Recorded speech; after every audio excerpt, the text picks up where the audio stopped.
We're live. We just need Miss Carrie. There you go. Can you hear me? Say hello. Yes. Okay, you're good.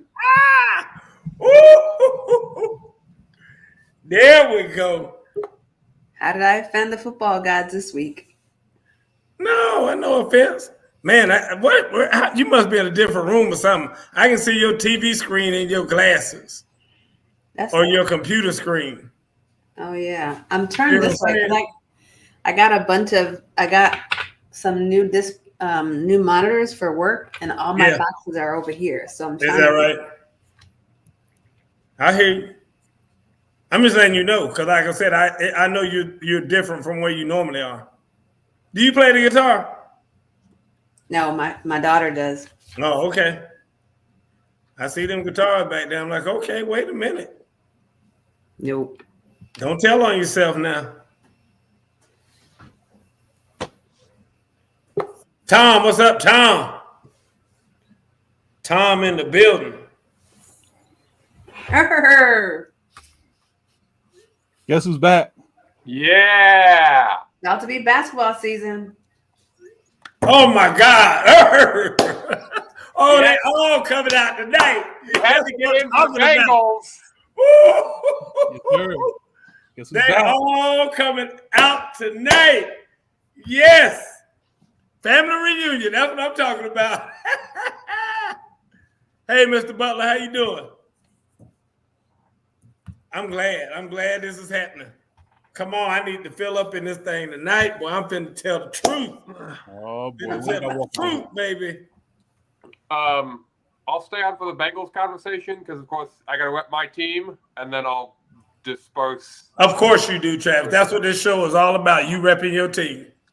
That's what this is all about. First time since 1988, baby. I know. And then you have to wait 40 more years for the next one. Pretty much. Nope. Joe Burrow is that dude. Yeah. He's a winner. Yeah, he sure is. He's such a winner. Hey, Miss Hood, I just talked to your husband out there in Las Vegas. I've already looked up tickets, too. I know you already told us, $6,000. Thank you, Matthew. Thank you. It's good to be back. Back in the building. Look at Miss Carey. Look at Miss Carey with them blue eyes. Them blue eyes right there. Now you see them big blue eyes Miss Carey got. Chris Paul bought us some new contact lenses. Chris bought you those, Miss Carey. What's that? Did Chris buy you those new blue contact lenses? No. I'm trying to fashion my head in a certain way. There you go. Oh, boy. Hey, look, y'all. This is how this show is right here. See Miss Hood and Tom talking to each other. They finally met the other day. Miss Hood went to the movie theater up there where Tom works and recognized him from the show. And they met each other. They sent me a picture of them together up there at the movie tavern where Tom works.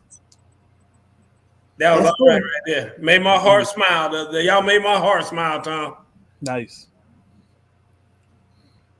Okay, well, I'm going to go start the show. Start it. Let's go. Jason mad. Jason said get going. Play the clock. Oh, you already know what it is, man. Ooh and Jay, they coming through. Straight no chaser. Straight from the hip. Straight from the hip, don't need no script, just need a microphone. My man Coach Boo gon' take you to the entertainment zone. They got the stats, the this and that to keep this show on point. And when we done, we have some fun and rock this funky joint.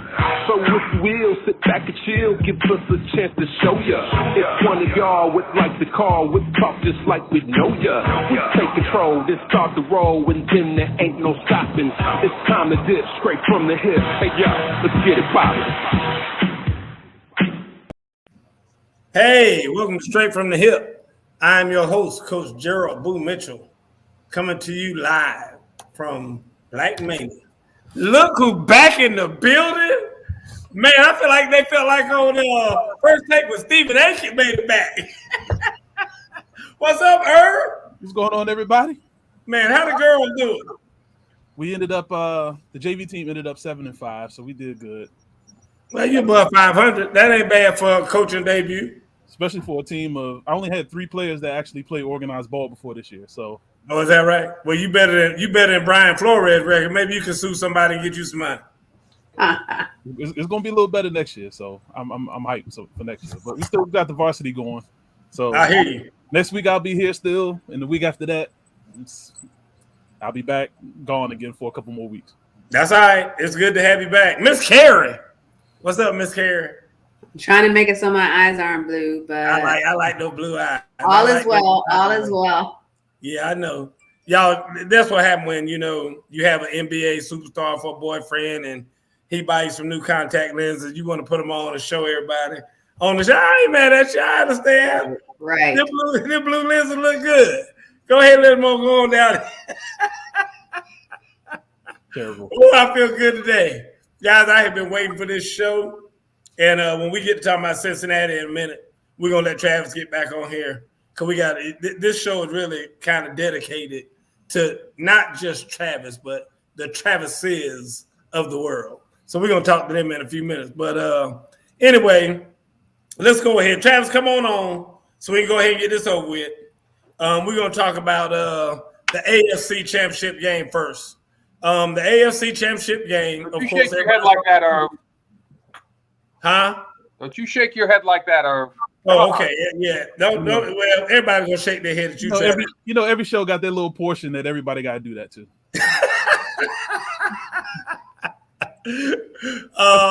AFC Championship game. Everybody saw it. I mean, we know Cincinnati won the game. Again, I'm just not a fan of sloppy football, and it was terrible, just terrible football. But anyway, Travis, I'm gonna do this to you. You go ahead and get your 2 minutes of fame, so we can put you back out, and then we can start talking business. So go ahead, Travis. Take your 2 minutes. And I already know there's going to be a hate fest on the Bengals, and no, this is going to be a love fest. This is going to be a love fest on the Bengals. Just do your part. We know what our part is. You take care of your part. I'll take care of the rest of it. Go ahead and get your love fest out. I know we slipped on a banana peel. Yep, go ahead. I know, but again, that's my line. What is your line? Because your line ain't going to be nothing but some more caca anyway. Hey, you. Shut it. No, you talk. I'm trying. You keep blabbering. We're going to the Super Bowl. That's what I got to say. First time in my lifetime, 31 years, we're going to the Super Bowl. Yeah, I said at the beginning of the year we were going to be good. I didn't know we were going to be this good, but I did say at the beginning of the year we were going to be good, and we're going to the Super Bowl. Joe Burrow is legit top 5 quarterback in the NFL right now. Right now. And no, he's not.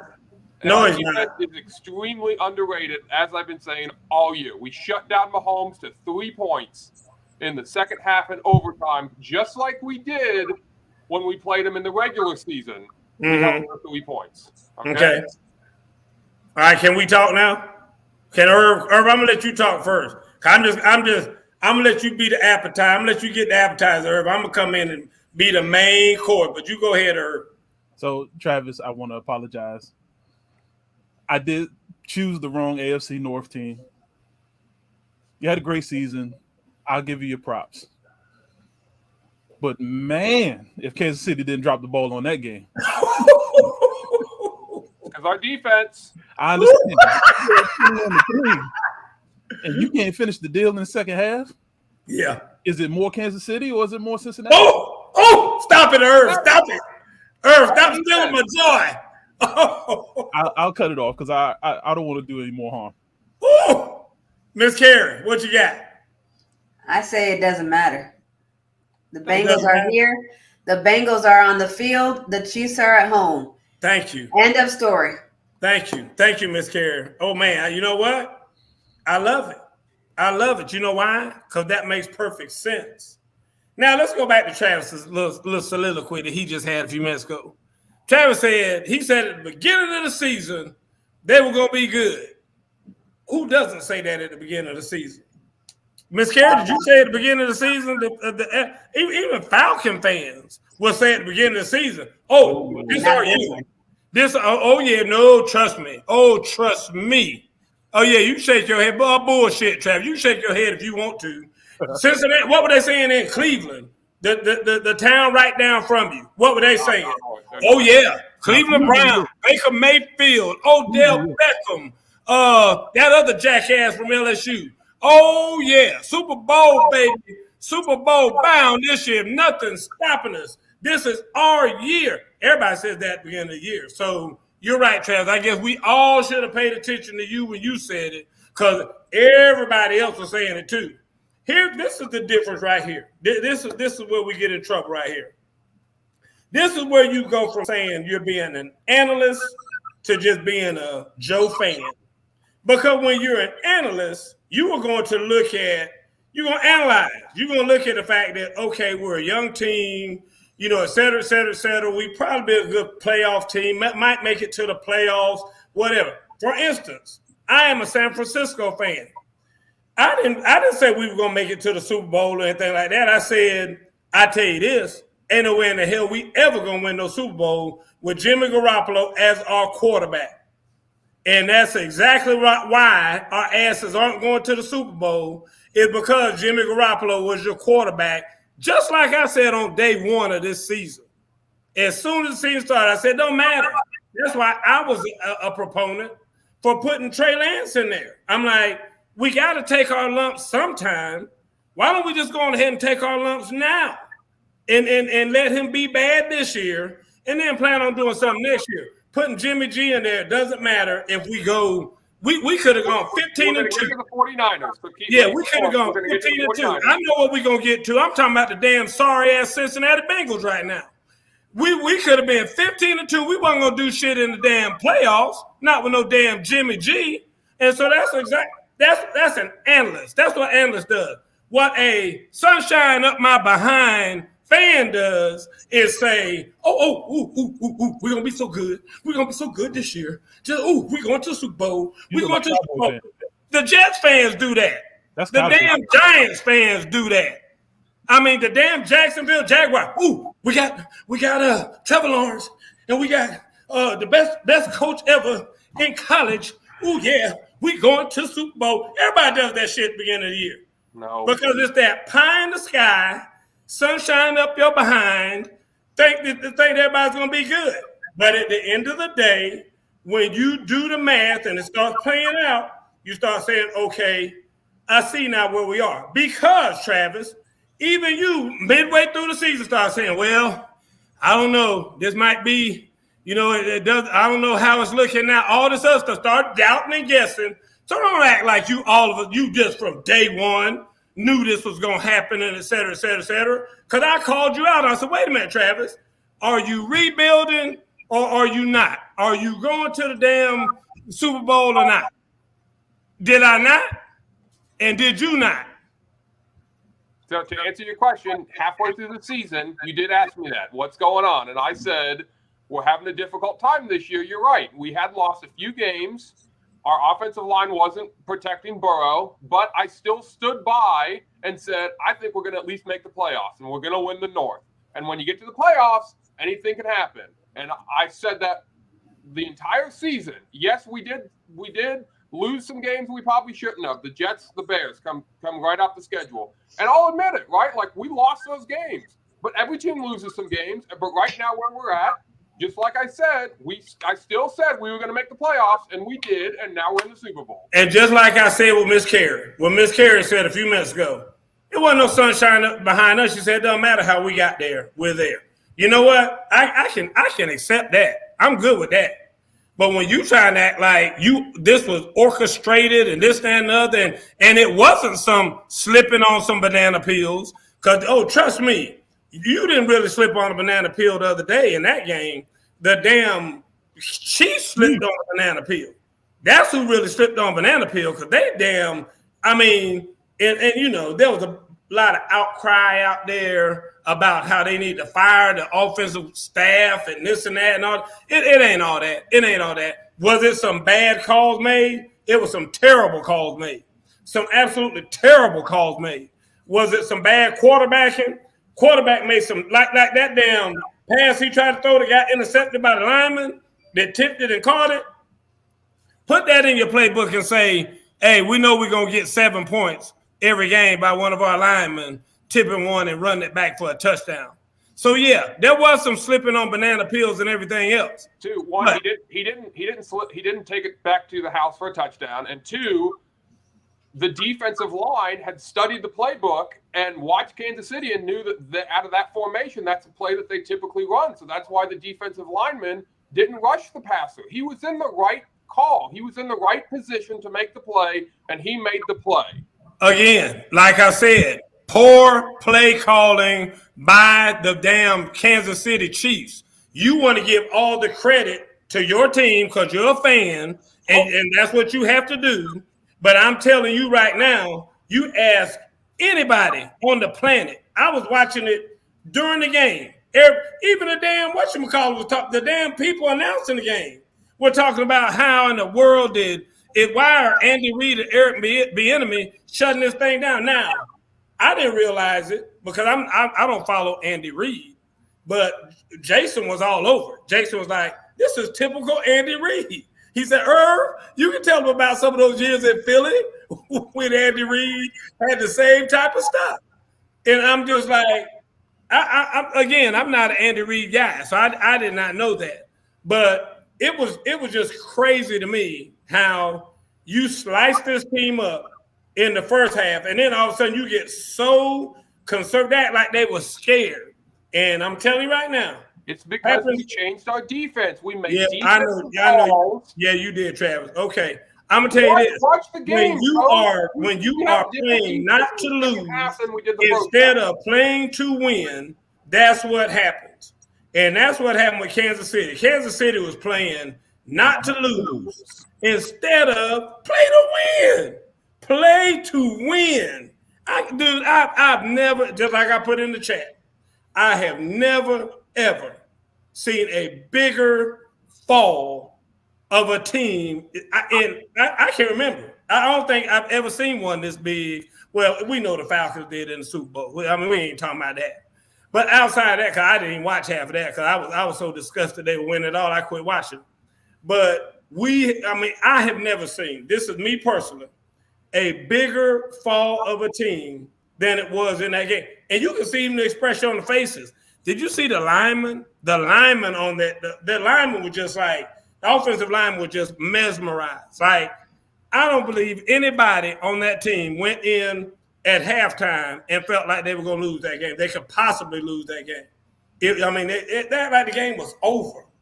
And that was just horrible. I'm talking about the coaching was just horrible. If you can't keep your guys to play up, then it ain't even worth it. Go ahead, Travis. I want to make 2 points, and then I'm gonna back out so you guys can continue with the show. One, you talk about Kansas City didn't think they were going to win or lose at halftime. To a man, they asked multiple Bengals players after the game what was the mentality at halftime, and they all said we knew we were going to win the game because we had momentum on our side, because we were playing well, and we just needed to get a few things clicking, and they did. Second, the defense of the Bengals held them to 83 yards total. 83 yards total in the entire second half. Okay? That's really, really good defense. What was the score? Let me ask you this. Let me just ask you the question. What was the score at halftime? 21-3. 21-3. And it should have been at least 24-3, if not 28-3, because Kansas City went down there and peed down the leg and didn't score when they were down there on the damn 7-yard line or whatever. I was wrong. 21-10. We did score that late touchdown. Okay, 21-10. Should have been, like I said, should have been 24 or 28-10. And you said that they said they knew they were playing well. I mean, how you playing well when you losing should be losing 28-10. I mean, that's what I'm saying, dude. That was, I don't know how they said that to a man. I can see maybe if 1 or 2 people said it. But if all of them said it and you losing should be losing 28-10. And yet they said they knew they were playing well, so they knew they had that game. Shit, I don't know how they did that. Because like I said, when they losing down, well, they probably did. Let me go back. They probably did. So anyway, again. Can I say something? Here. So I'm just trying to look at the disparity in the treatment, right? When we talk about the Patriots beating the Falcons, we talk about how glorious a team the Patriots were to come back from such a score and win the game. And when we talk about the Bengals doing it, it's a different story. We're saying I disagree, Miss Carey. We talked about the Falcons, how they lost that. Ask Jason. I hate Shanahan to this day that he's our coach out there now because of the fact that he did that. Just like I'm like, are you kidding me? I mean, how do you lose a damn Super Bowl like that? There is no way they should have come back and won that game. I'm not the one giving Brady all the this and that. They lost that game. The Falcons lost that game more so than Tampa Bay. I'm sorry. Then New England Patriots came back and won. So when the Bengals beat the Raiders, we were like, they ain't nothing. Raiders ain't shit. Let's see who they play next. And then they beat the Titans, and then you were like, oh, they slipped on a banana peel. Then let's see how they play against Hill and Mahomes, and then they beat Mahomes. So at some point, they're doing something that's getting them up and into the next level of the game. I mean, listen. Whether it looks like what you would have it look like when they, a domination. Is it a domination? No, but neither is the Rams. The Rams are not dominating. Listen, Miss Carey, I agree with you on that. I agree with you on all those levels that you're talking about. I don't think there's been anybody dominating. I mean, that's been clearly seen by these close games. I just think there needs to be more analysis as to why these games are close. Everybody likes to see these close games. I mean, like I said, I'm in chats with people like, dude, who has ever seen worse play out of teams than what we're seeing right now? I mean, look at the DB. The one DB, the guy went to him and stepped at him, and he fell down on the ground. And then the guy, what kind of football is that? I mean, that's what was bothering me is that, and all I've heard talk about is, oh my God, this has been some of the best football games I've ever seen in my life. I mean, they're likening these games to like the Dallas versus Pittsburgh, games back in, the 70s and 80s and stuff like that. And I'm sitting there like, dude, you have got to be kidding me. I mean, back then the football is being played at such a high level. And I mean, right now it's not. I mean, it is some bad stuff going on out there if you're watching the games. I mean, just like that little pass that Patrick Mahomes tried to throw. I mean, that's just stupid. I mean, especially in, like you said, all things considered in that situation, and you're gonna try to throw a little lob touch pass over somebody that, I mean, dude, that's just awful. Throw the ball away. What about that? What about throw the ball away and then let your punter come out there and punt the damn ball down there, 60 yards and make him start from back there instead of starting on your damn 7-yard line to go in and score. Just dumb decisions, just stupid decisions. That's what got me about it. But go ahead. No, I'm just saying we've been praising Patrick Mahomes for 2 years, for 3 years now. How he's the second coming, and now he failed. And we're giving all the excuses because of the play calling and bad. I mean, I think I want to celebrate the win, I guess. So I'm that fan with the sunshine in her ass because I'm just trying to celebrate the win. And I agree there was some bad plays, but at the end of the day, opportunity met whatever the word is, and they won. But all in all, Mahomes wasn't really having an outrageously good season anyway. So he was. I mean, compared to his past years, we can't really say we expected what we. I mean, it was bound to happen. Miss Peavy said Vegas put the fix on. Oh my goodness. Miss Peavy said Vegas put the fix on. I hear you, Miss Peavy. Not yet, Miss Peavy. Miss Peavy, I tell people all the time they're able to keep those big casinos out there somehow in Las Vegas. I'm with you on that one. So anyway, all right, we finna move on. We're gonna talk about the next game. NFC Championship. Irv, give me your take first. I hate to say this, man, but it's always one of those games where you look at it and say, how did San Francisco let this one get away?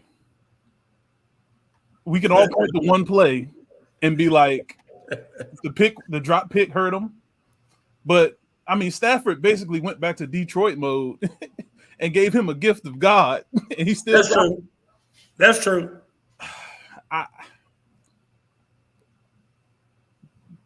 I want the Rams to do well because they got guys on the team that I want to succeed, but they have no business being in the Super Bowl right now. It should Ain't no doubt. Ain't no doubt. I agree. I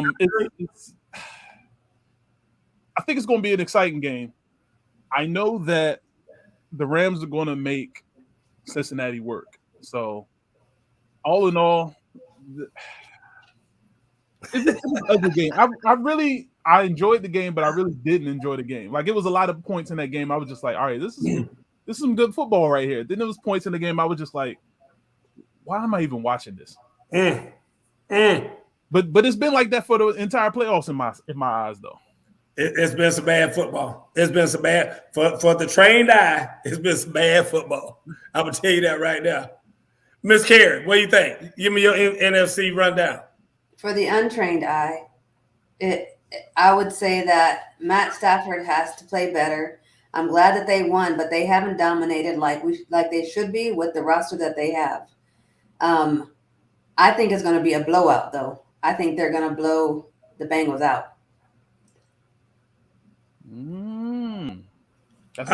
Hey, hold on. Stop the presses. First of all, we got Felicia Boy Mom back on the show. That's everybody to understand. That's Tyler Goodson's mom. Hey, Miss Goodson. She said too much dependency on one player. Debo been returning kicks, playing running back and receiver. I'm a Debo fan. I became a huge Debo fan. Love me some Debo Samuel. But anyway, like you said, he's one guy. Miss Carey, I like what you just said too. I mean, I agree. I agree totally with what you said. I mean, my whole thing, and that's not just the trained eye or untrained eye, whatever. I think the Rams should be playing better. I think they've got a crazy roster.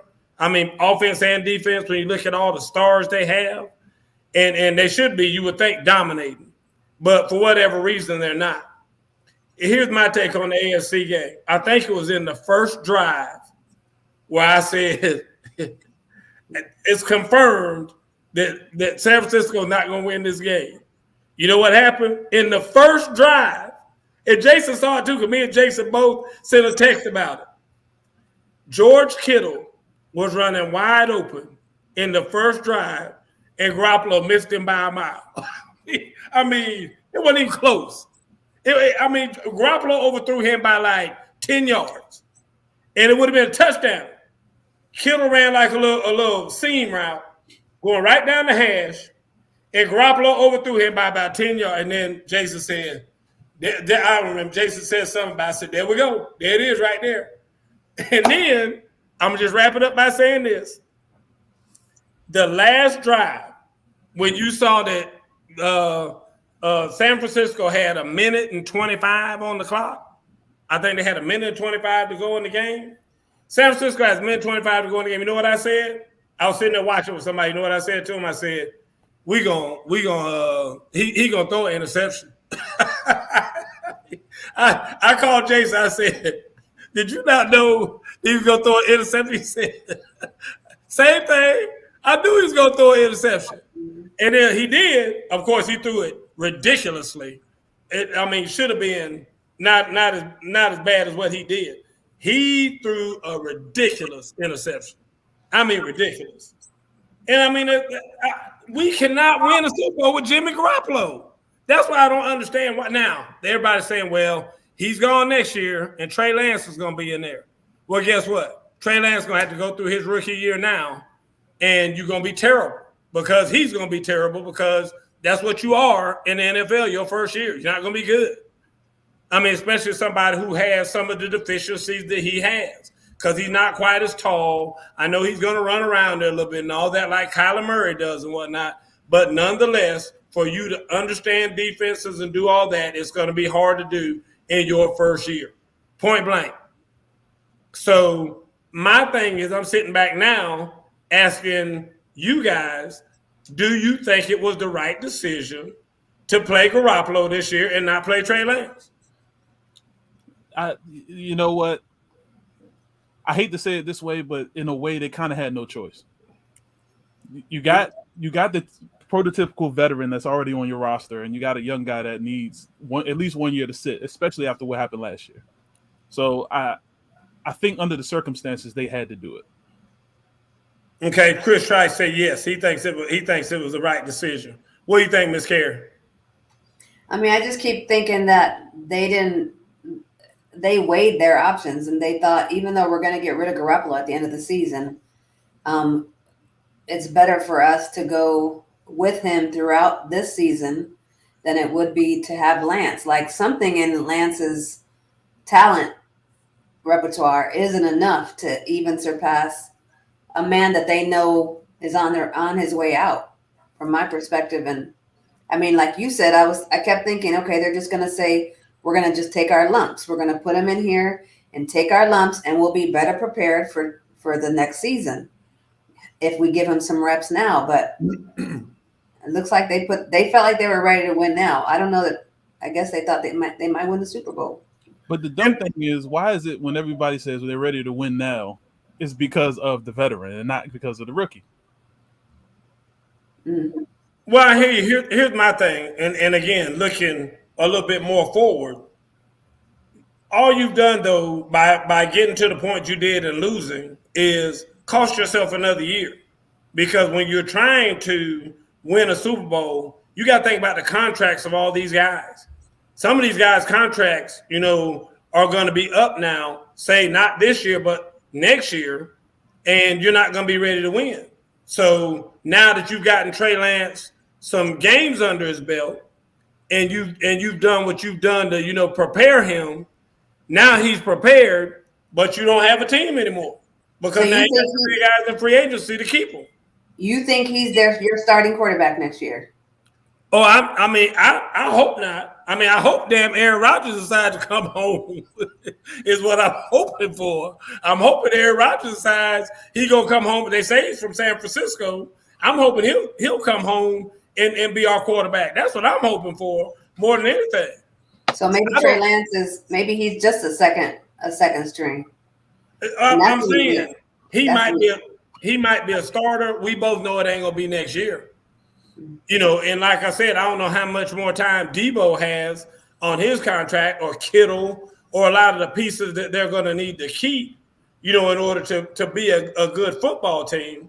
And so, like I said, all we've done, though, is get 1 year closer to that being up and him having to go. So that's my whole thing is that that's another reason why I felt like it'd be better just to go on ahead and do it now, because I was convinced that we weren't going to win a game. Let's see. Ms. Keelanda says correct move. You think that was the correct move, Keelanda? I don't know about that. Let's see. They will pay to keep Debo. I agree. Debo's a bad boy, but when his contract is up, he don't have to stay there. He can get the hell out of there and go somewhere else where like most people do, where he thinks he can win. What do you got? 2 more in the rookie option? Or one more rookie option? Probably. Anyway, that's my take on that. Real quick, let's I want to get to some good stuff here. Can we talk about Cooper Kupp and you know what, Matt? Let's talk about them and Jason and I had this conversation earlier. I want to share it with you guys. How do y'all feel about Odell Beckham? I mean, Odell Beckham, you either love him or you hate him. I'll be honest with you. I've spent a lot of time on the hate side of Odell Beckham because I just hate all that old flashy, stupid stuff and all this. Oh, he's so superstar that he just does all this crazy stuff and gets away with it and throws these temper tantrums and all that stuff. I can't stand none of that. But I'm gonna pass it off. Miss Carey, we're gonna let you go first this time. How do you feel about Odell Beckham being able to go to his first Super Bowl? I mean, I'm excited for him. I think that he has been a diva. I mean, obviously people believe that he's been a diva. But I'm glad that he can go there and showcase. I don't even think that he's playing. That's why I think he's going to have a breakout.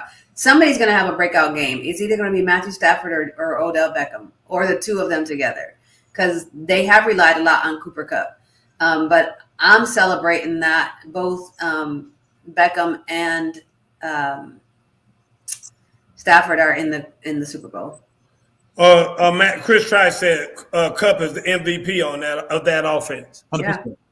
Yeah, I'm gonna talk about that in a minute. Go ahead, Herb.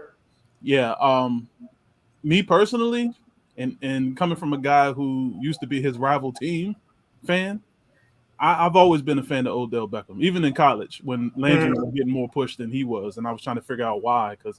But I think Odell Beckham is probably one of those players that just needs to be in the right situation. I'm sorry. Ray Miller said the Rams are going to target whoever Eli Apple's guard. I would too, wouldn't you? I Anyway, in a minute though, Ray Miller. Listen, Eli Apple needs to go to a corner and shut the hell up. I'll say that right now. But Cooper Kupp by far has taken a step that a lot of wide receivers normally don't take. And it's like, you can't beat me on a route, and there's nothing you can do about it. Yeah. I don't care who you are. Yeah. I look at the talent that he's going up against in practice as well. Oh, that's right. I forgot about that. He and Jalen Ramsey, I'm sure, having fits out there every day against each other. Exactly. So yeah, with that, I think Odell Beckham is the situation where he's in a good situation. You got another wide receiver, might not be as talented as you, but he's working harder than him, obviously, as you can see. But it just sucked because the second he went to Cleveland, the first thing I said was he's going to want out very fast, very fast. And as soon as he got to LA, I said, okay, he got a better quarterback and he got a guy on the other side that can match his play. I think if he decides to stay in LA, it's probably going to be the best fit for him, but it's not enough money in LA right now, so I don't know how that's going to work out. Right. Hopefully he doesn't need the money and he'll stay, because I think that is a very good fit for him where he's not the one that everybody's looking to. I'll say this about Cooper Kupp. Let me start off talking about him. Cooper Kupp is having a great year. Will he have this kind of year next year? I don't know. I don't know if he can. If everybody's going to get film on him, obviously study him up and, try to figure him out and do that thing. But because nobody was thinking about Cooper Kupp this year to do that. They will this year, obviously. The man won the Triple Crown. So, I mean, they're going to be studying him up. But at the end of the day, I saw Cooper Kupp get tied out there too now. Yeah. I mean, I saw him drop a ball, which I hadn't seen him drop a ball all year. That was the first ball I saw him drop when he dropped it the other day. And I saw him miss a couple blocks, which, like I said, I hadn't really seen him do that either. So, your buttholes get kind of tight when you're in the damn, NFC championship game and Super Bowl. So we don't know how they're going to act in the Super Bowl either. So, but yeah, like I said, he's good, Chris. I'm not taking anything away from him. He's good. But and I think, like I said, is he the MVP of that offense? I think without a doubt, he's the MVP of that offense. Stafford included. And I know everybody making a big deal out of Matt Stafford. But now Odell Beckham Jr. I didn't like him when he was in New York. I just felt like he was just too flamboyant and all that other stuff.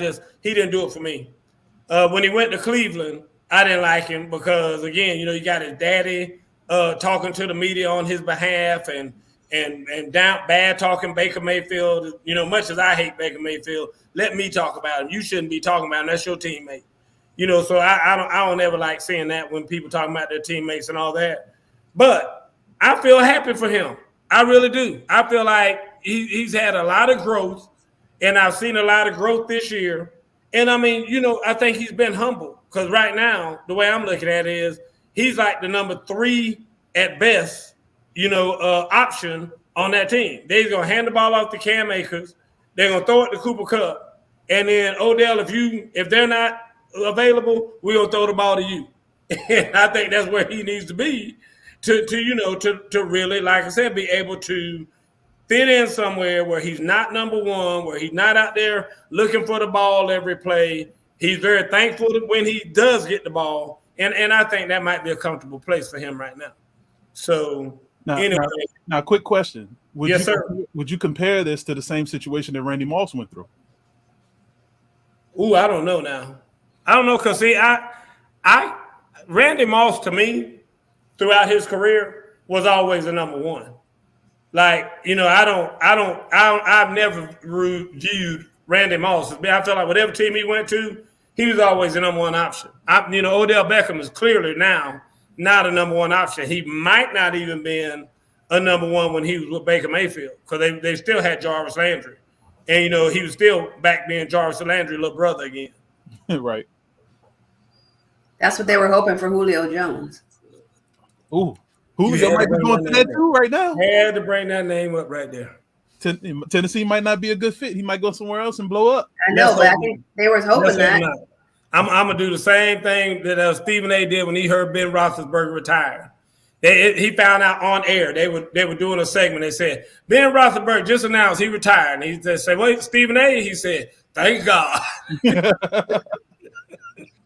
And that's why I feel about Julio. Julio needs to get his ass on up out of there. The video that always comes out with him when he always says, "Let me tell you something. We don't care." OJ that says OJ Beckham has played 11 games with the Rams. Let's see what happens next year when he plays the whole season. Not the number one. Odell Beckham did good his first year in Cleveland too. Okay, I'll buy that. I ain't got no problem with that. But I'm just saying that again, and again, the way this whole thing started off was talking about how you feel about him going to the Super Bowl because it's some people you feel like, man, I hate that Joker gonna be mess around and get a ring, and that kind of thing. You had that kind of a feel. But I don't have that kind of a feel for him. I feel happy for him, and I'm glad that he's going to get that opportunity is what I'm saying. I felt that way about Antonio Brown. Oh, my God. See, I did too last year, but now, I ain't even want to talk about Antonio Brown. But anyway, that Miss Hood, y'all talking about her baby. So, yes, she did say Julio Jones. Yeah, I agree. He should stay with the Rams, Ray, and we'll see if he does that. Now, hopefully, we'll get Irv back on here. Hoolie Hoo. That's what Tom said. Miss Carey. Now Julio, Hoolie Hoo. Anyway, all right, folks, we got some serious things to talk about here. First of all, let's talk about Tom Brady retiring. Miss Campbell, I'm just gonna let you. I know you've had some time. Everybody saw the news out today. He came out and did his little formal thing saying he's gonna retire. You've had a little bit of time to think about how you feel about Tom Brady retiring. Do you think it's the right time? Do you think could you see him playing a couple more years? What do you think? Yeah, I think you said it last week best when you said that. Once his wife starts putting the pressure on him and saying, look, like we've been riding with you despite our hopes that you would have ended your career by now, but it's getting on that time and the kids are getting older. And I'm asked, he said that first last week, my wife is putting a lot of pressure. It's hard for her to see me get hit. I'm missing time with my kids. I think that I said it last week. I thought it was over. I thought he was walking away. So I think it's a good time. He has nothing to prove to anybody. Nothing. So some people want to say he should have waited until he won another Super Bowl, but he has nothing to prove, man. Irv, what do you think? You talking about Brady? Brady walking away. Yeah, it's about time. It's time. So you good with it? I'm good with it. You couldn't see him another couple of years? Me personally, I don't mind it, but he's 44. You still got young kids, man. Live your life, man. I'm going to tell you this. I know you guys saw a couple of times when Matt Stafford threw the ball downfield, like tried to throw a long, deep bomb, and it was short or it was, just terrible. And I've never seen that out of Tom Brady. I've always seen Tom Brady throwing deep balls. He gets the ball where he's trying to get it. And when I see all these other guys out there, just throwing it deep, hoping somebody, throwing balls up for grabs and stuff like that. Kyler Murray does that a lot to me. He just heaves it down there and just hopes for the best. So we got DeAndre Hopkins, that you're gonna get the best most of the time. But I think Brady can still play at a very high level. Do I think he should stay? I'm not gonna say I think he should stay. Because like I said, I mean, you just gotta know when that time is. And when that time comes, it might be like you just said, Ms. Carey, and I talked about last week. It might be that his wife is forcing him out or whatever the case may be. But at the end of the day, whatever the reason, when you feel like it's time to go, it's time to go. And just shut it down.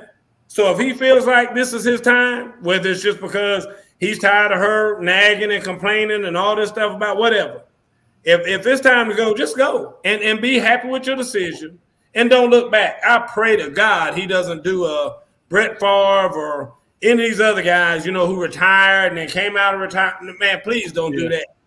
I just, and hopefully he will do a Barry Sanders and he'll say goodbye, or he'll do a Calvin Johnson and he'll say goodbye. And even if it is before his time, even if he has some more ball in him, just like they did, you walk away and you don't look back. Because neither one of them looked back. I think they walked away and never looked back. So that's all I can hope for him, that he has peace with doing that. All right, so we talked about that. Let's go on to talking about some of these hirings. Your boy Josh, what's his name, leaving the Patriots, going to the Raiders. Irv, you already shaking your head. Talk to me, Irv. What do you think about that? He'll be fired within 2 years. What'd you say? He'll be fired. He'll be fired within 2 years. What do you think, Ms. Carey? You guys are made to be coordinators. Put it like that. I didn't hear what you said. Irv, what you hear? Can you hear me? I can hear you. Go ahead. Oh, I said he'll be fired within the first 2 years. Wow. Ms. Carey, what do you think? I don't know too much about his. I don't know enough to comment. I know. Well, he coached Tom Brady for years. I mean, that's his big claim to fame. So, Yeah, but he didn't do nothing with. He didn't do anything with Cam Or Matt. Yeah, or Matt. I know, and I agree. I think Josh McDaniel is a good coach. I mean, time will tell if he's a good head coach. I hate when people get shoved up like that, because and the big thing, let's keep it real, they want the money. I mean, when you're a defensive coordinator, let's say you make, or offensive coordinator, let's say you make $1 million. Let's say you make $2 million. I mean, your head coach is making like $20 million, or hell, John Gruden was making more than that. I mean, making some kind of outrageous amount of money. So the bottom line is that if you can get, that big of an advance in pay, then obviously everybody wants to be in that position. Everybody don't need to be in that position. Look at Dan Quinn. Dan Quinn, I guarantee, could be a head coach right now if he wanted to be, because some of the worst teams in the league were trying to get him to come over there and coach. And he didn't want to go to any of those badass teams. Smart man. I mean, he didn't want to go to the New York Giants. I mean, that's crazy. So he said no. He didn't take the job, and now he's back being a defensive coordinator for the Dallas Cowboys, and that's probably the best decision in his case. So good luck. I like him. He seemed like a nice enough guy. Josh McDaniel, I think is his name. I get mixed up sometimes, but I think it's Josh McDaniel. But I don't know if he's going to make it or not. I think even a bigger story this week was Jim Harbaugh talking about he's leaving Michigan to go coach the Minnesota Vikings. I mean, man, if you're going to leave for a good job. I'm not sure why he left for that job. But Ms. Carey, what do you think about that? Did he already? I thought his interview was tomorrow. I don't know. It was reported that they might. I thought they were supposed to be announcing it today or yesterday. They were saying, because I think the news broke over the weekend. Yeah, I heard the same thing, but then I heard he was interviewing tomorrow. So either way, it looks like he's on his way out. He said, "I got one win against Ohio State. I ain't gonna get another win, so get me on up out of here." Yeah, say he hasn't left yet. He has an interview tomorrow. So, like I said, the news broke that he had, I guess on Sunday maybe, that he might, because I saw a little snippet that said he might be announced as early as Monday. But it looks like the media again has gotten ahead of themselves. So we'll see. I guess Miss Felicia Boy Mom is laughing about Harbaugh because her son has been on his butt, kicking his behind playing at Iowa. Tyler Goodson played at Iowa, and I know they gave Michigan fits the whole time that Tyler was there. So anyway, he's supposed to be interviewing with them on National Signing Day, which is tomorrow. High school football National Signing Day is tomorrow, and Harbaugh's going to be interviewing for his next job. So then maybe he's it's out. Then he's out. a lot of times it's a done deal already, Yeah. and that's what our next topic is going to be. We're going to finish up with this topic talking about Brian Flores. Brian Flores, I mean, that joker dropping lawsuits everywhere. He dropped lawsuits in Miami, where he just left from. He dropped lawsuits in Denver with the Broncos and with the Giants up in New York. He is dropping lawsuits everywhere with the NFL, complaining about racism and things of that nature. And Jason and I spoke about this right before the show. It's sad to me that, again, we say this year after year after year. We look at the calendar and we say, God dang, it's 2022. I mean, are we still really talking about a lack of black coaches in the NFL in 2022? Like we expect it to go away. Yeah. I don't know why we expect it to go away. I mean, to be honest with you. I don't know what we can do to fix it. It's just sad that this is even a topic, and again, trust me, and I told this to Jason earlier. I started coaching back in the year 2000 in Gwinnett County. Moved here in 1995 by myself. Then moved my family over with me. Like I left in the last part of the year. Had to leave my family over there, come over here and get settled, find a house, all that, then brought them over here. And in doing that, and I waited a while, got adapted to the place and whatnot. Guys, when I first started coaching in Gwinnett County, I was one of 3 black coaches in Gwinnett County high school football. I mean, I would literally every game be looking over at the other sideline trying to see if they had any black coaches, and there were none. And then when I first saw the first black coach I met, it looked like straight out of Color Purple. When me and him ran across the field to each other and hugged each other. Really? See that? It was a scene from Color. I mean, seriously, because I just was like, dude, I thought I was the only one. And he said, well, I used to be the only one. And then he said, but I think there's one more. Wow. And we were trying to find a way just to get the 3 of us together. And I mean, if to give you a view of Gwinnett County at the time, there were only 3 black barbershops in Gwinnett County. And Chris Trice is on here. And Chris Trice used to live here in Gwinnett County. He could tell you. You either had to go to the shop over there on Jimmy Carter, which you were going to sit down for about 3 hours probably to get a haircut. Because they had folks lined up out the door. But there were only 3 shops in Gwinnett County. I used to go all the way over into DeKalb County, down there in Tucker, past Tucker down there, to get my hair cut right off of Highway 29, down there where they make the big green eggs at. People in Gwinnett County know what I'm talking about. But that's how few coaches, black coaches, there were in high school football. I mean, high school. Now, I came up in Lowndes County High School. We always had at least 2 black coaches at Lowndes County High School.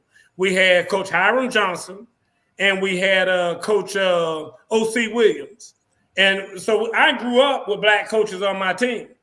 I was astounded that these kids around here were growing up without black coaches. When I went to Mill Creek, I was the first black coach that they had on their varsity team up there. And I mean, guys, we're talking about that was probably 2014, something like that. I mean, seriously, is that not crazy? 2014. and these kids have never had a black varsity coach before. So are we that astounded really that it's happening like that in the NFL? I mean, why are we so shocked that the NFL is having a problem like that or college is having a problem like that, Irv? I'm not. And and until a lot of things change, it's not going to change. So it's one of those things that you got to say, you got to suck it up or put your foot in the game. Miss Carey. Yeah, I'm not astounded either. It's not only at the coaching profession that we see this. I mean, you see that a lack of leadership, a lack of color in leadership in general, which is why I love being in DeKalb County. My kids also we were in Gwinnett for a while in Swanee. And when I walked in the junior high school at North, and they have all the pictures of the administrators on the wall, not one of them was a person of color. We withdrew. We went right across the street to Hull, where we at least had a black principal, and that's what we needed.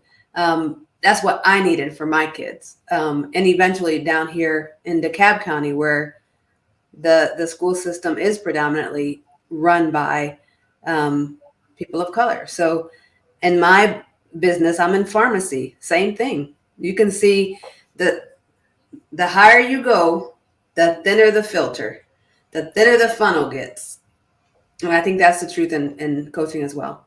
Yeah, and where I'm coaching now, like you can ask Jason, like in Montgomery County, that's not necessarily our territory, shall I say, but it's more of a sprinkle of everything.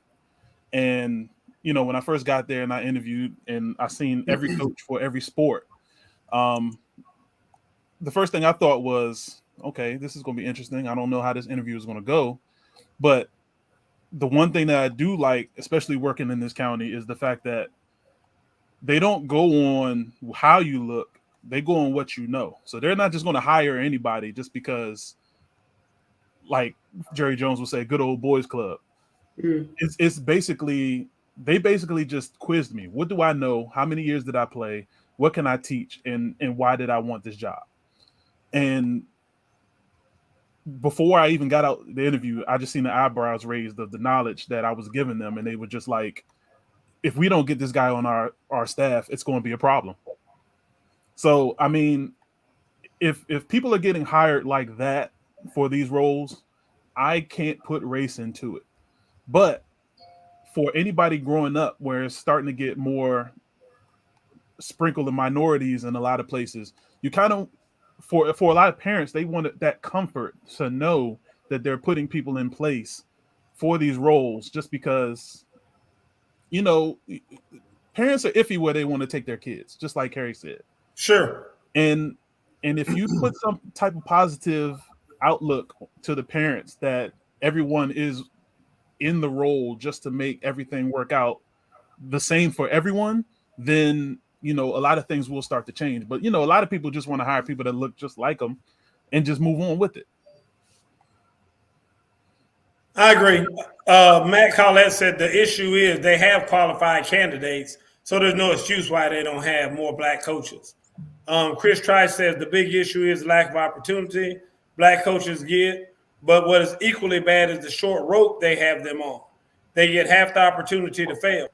Yes. And Tom wrote something astonishing to me here. Tom said, so I'm from Iowa, and the first time I actually saw an African-American person in real life was when I was 14. 14 years old. And that's the first time. Isn't that crazy?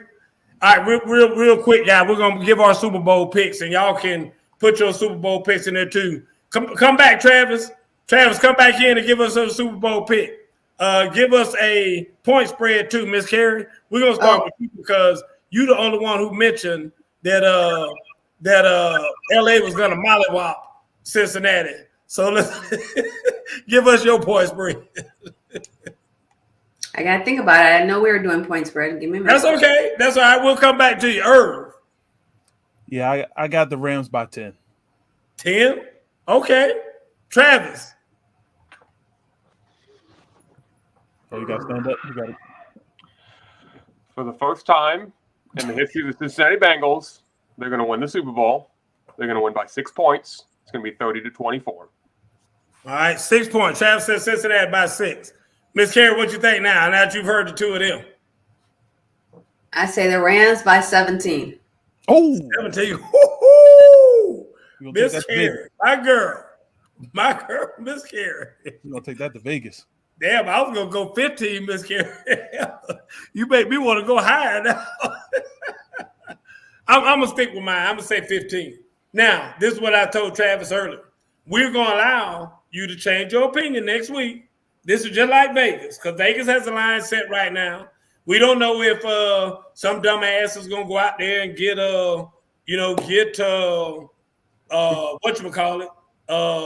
drunk and get kicked off the team for the game or whatever the hell. We don't know how to act. We don't know what Odell Beckham Jr. is gonna do something crazy or whatever. So again, if you want to modify next week what you said, Miss Carey at 17, I'm at 15. Herb, you at what, 10? 10. And Travis is Cincy by 6. So that we got it all down. Y'all keep it all down. I hear you, Ray Miller. Ray Miller said Eugene Robinson. Eugene Robinson was playing with the Atlanta Falcons. Remember when he went and did a boo-boo Super Bowl week and got suspended or something like that. So it does happen. Thank you. It does happen. Arrested for sleeping.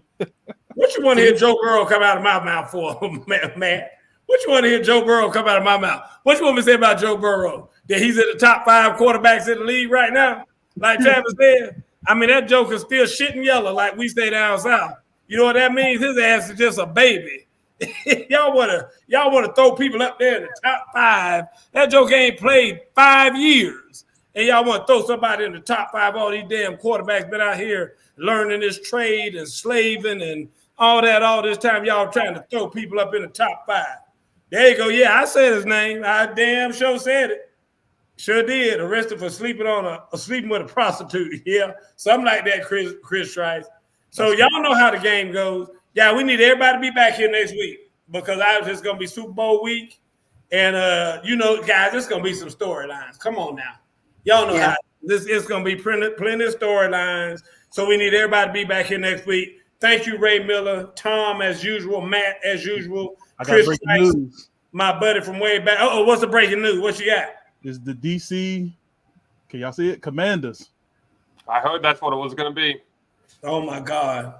Y'all hear that? The Washington Commanders? Washington, D.C. Commanders. Yep. So we waited 2 years for that. I mean. Are they putting DC in the name? Washington, D.C. Commanders. Wow. Oh, my God. I like Washington Commanders better than Washington, D.C. Commanders. And I was listening Hold on a second, Herb. And I was listening That is terrible. I was listening to the radio today. Not near fan like the name. Hey, just like Ray Miller said, I was more comfortable with the Washington football team. I would just rather have that. Oh, my God, Commanders. Out of the 3, I thought out of the 3 finalists, I thought Armada was the best choice by far. I like Armada. You know Tom gonna give you the drop the mic comment. Tom said that's gay as fuck. Wow. Listen, they're saying they chose Commanders because the commander-in-chief stays in DC. These people don't get That's stupid. That's oh my God, I wish you hadn't told me that. That's awful. I mean, that is just off, man. Irv, I'm sorry. I know that's your city. But that just gives you another reason now to hate Washington football. I mean, that's just awful. I guarantee you they're pissed off too. There ain't a player on that team that's going to like that. Not one. Now, the players said they like the uniforms. They might like the uniform, but they ain't going to like that. I wouldn't want to be called no commander. But I ain't saying that right now. Yeah. Hey, Go Commanders! But they hate the name. Commanders. We gay folk go commando. We don't go commander. Nice try though, Tom. So I got Tom said the Bengals by 17. I got Chris said the Rams by 10, and I got the rest of y'all on. So we're good. Did Tom say the Bengals by 17? Yep. That Tom. Oh, y'all know Tom's smoking. So we gonna let Tom get by that. Clearly. Bengals 27, Rams 10. Okay, Tom, I hear you. Tom. I'm with you, Tom. All right, folks, it's time for us to get out of here. We appreciate everybody being here. Bengals by 7, Matt. Okay, Matt. Matt's a Bengals fan. Go ahead, Matt, because you can't be no analyst when you picking like that. You got to be a fan. Anyway, folks, we'll talk about all that next week. We appreciate everybody for being here. Miss Carrie, thank you for being here. Irv back in the building. That's what I'm talking about. Good to see you, Irv. As always, Travis on the ones and twos. Travis, we appreciate you. Bye, Miss Hood. We'll see you next week. Good night, Miss Francis. Straight from the hip. All right, folks. Appreciate all y'all.